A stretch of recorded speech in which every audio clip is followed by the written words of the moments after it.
And we love the farmers. We love the farmers over here. I can say that unequivocally. And by the way, I can say that I have a lot of industries over here who have been totally mistreated. The greatest oil and gas in the world is in Aberdeen. Yeah, I mean, Eric Trump's scathing verdict on British politics has sent shockwaves through Westminster. But what's really behind his criticism of Labour and Sadiq Khan? In an exclusive interview, Trump doesn't hold back as he dissects the current state of UK politics. From farmers' rights to free speech, he offers a perspective that's raising eyebrows on both sides of the Atlantic. Is this just another Trump tirade, or does he have a point? Before we move on, I'd like to ask you a small favor. If you appreciate this content, please take a second to like this video and subscribe to the channel. Over 98% of you watch the videos without subscribing. It costs you nothing, but it makes a huge difference to us. So did you click the subscribe button? Great, thank you so much. Now back to the video. in foreign lands and not actually invest in our own people. They're sick and tired of high taxes, and I hope the farmers here find the same voice that the farmers in the US found. Eric Trump's sudden emergence as a vocal critic of UK politics has caught many off guard. Known primarily for his role in the Trump Organization and his father's political ventures, Eric's previous involvement in British affairs was limited. He occasionally commented on his family's Scottish golf courses or Brexit, but rarely delved into the intricacies of UK domestic politics. This makes his recent outspoken stance all the more surprising. In contrast to his past relatively diplomatic interactions, Eric Trump now pulls no punches. He's targeting some of the biggest names in British politics, including the Labour Party and London Mayor Sadiq Khan. His criticisms are sharp and specific, focusing on what he perceives as Labour's failures in supporting working class communities and Khan's policies on crime and urban development. But it's his comments on UK farming policies that have really raised eyebrows. Trump has unexpectedly positioned himself as a champion for British farmers, criticizing what he calls oppressive regulations and lack of support from the current government. This shift from business tycoon to agricultural advocate is a stark departure from his usual public persona. by default, your father would like a tariff-free agreement with the UK, you think? Listen, I think my father generally likes free trade. Censorship. Yeah. You're seeing some of the issues that the UK is running into. You see the war on farmers right now. The timing of Trump's statements is intriguing. They come at a moment of political flux in the UK, with Labour leading in the polls and the Conservative government facing multiple challenges. Is this merely opportunism, or does Trump have a deeper agenda? As we dig deeper into Trump's sudden interest in UK politics, questions arise. What's driving this newfound passion for British affairs? Is it genuine concern, a desire to expand the Trump brand's influence, or perhaps a strategic move with an eye on future political or business opportunities? The motivations behind Trump's critique of UK leadership could be multifaceted. There's speculation that he's testing the waters for potential Trump Organization expansion in post-Brexit Britain. Others suggest he's acting as an unofficial emissary for his father's political movement, seeking to influence British politics from across the Atlantic. All right, and so people like to hide behind the guise of the words free trade, but it's just the guise of cheap words. And we love the farmers.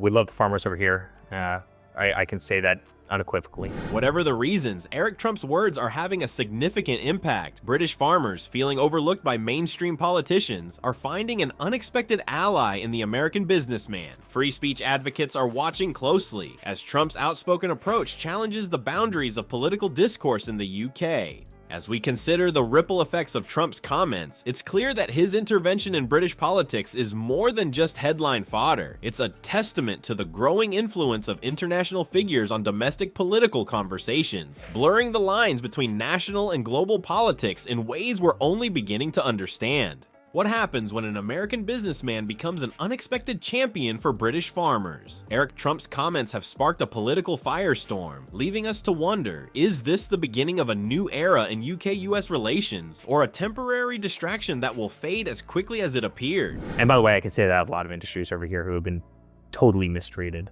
The greatest oil and gas in the world is in Aberdeen. Yeah. I mean, it's sad what's happening over here, and it was really sad actually what was happening to farmers in the United States, and it seems like there's a lot of commonality. The initial responses from British political circles have been swift and divided. Labour Party representatives wasted no time in firing back at Trump's remarks. They argue that his criticisms lack a fundamental understanding of the realities faced by UK farmers and the intricacies of local agricultural policies. It's a classic case of an outsider trying to weigh in on complex domestic issues, they claim.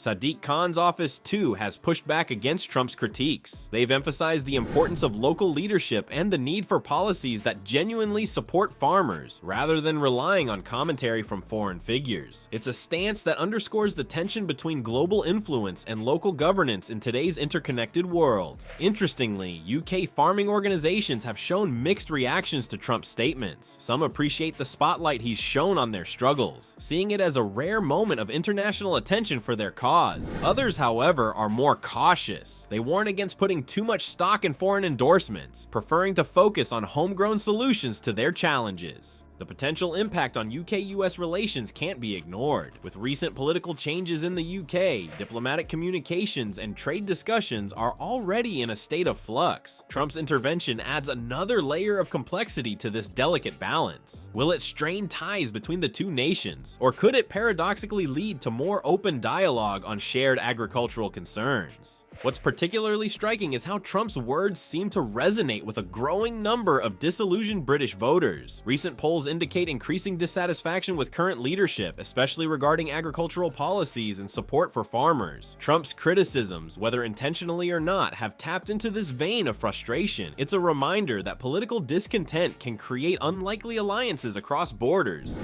But I do feel bad for the farmers because they've been horribly treated, and I feel bad for those oil and gas workers. And the difference is now I think the farmers really have a voice, and I hope the farmers here find the same voice that the farmers in the US found. As we look to the future, the long-term consequences of this transatlantic critique remain to be seen. Will it influence the direction of UK political discourse? History shows us that international criticism has swayed public opinion and prompted policy changes in the past. Could Trump's comments be the catalyst for a shift in how British politics addresses farming issues? This situation also raises broader questions about free speech and the role of international figures in domestic debates. As the lines between national and global politics continue to blur, we're left to ponder, in our interconnected world, who gets to have a say in a country's affairs? And how do we balance the value of outside perspectives with the need for local autonomy? Eric Trump's criticisms of UK politics have undoubtedly left their mark. His unexpected championing of British farmers and sharp rebuke of Labour and Sadiq Khan might just reshape the political landscape. It's a testament to our increasingly interconnected world, where voices from across the Atlantic can influence local debates and sway public opinion. This incident raises questions about the future of international relations and political discourse. Will we see more foreign figures weighing in on domestic issues? How might this impact traditional diplomacy and national sovereignty? The lines between global and local politics are blurring, and Eric Trump's intervention is a prime example of this shift.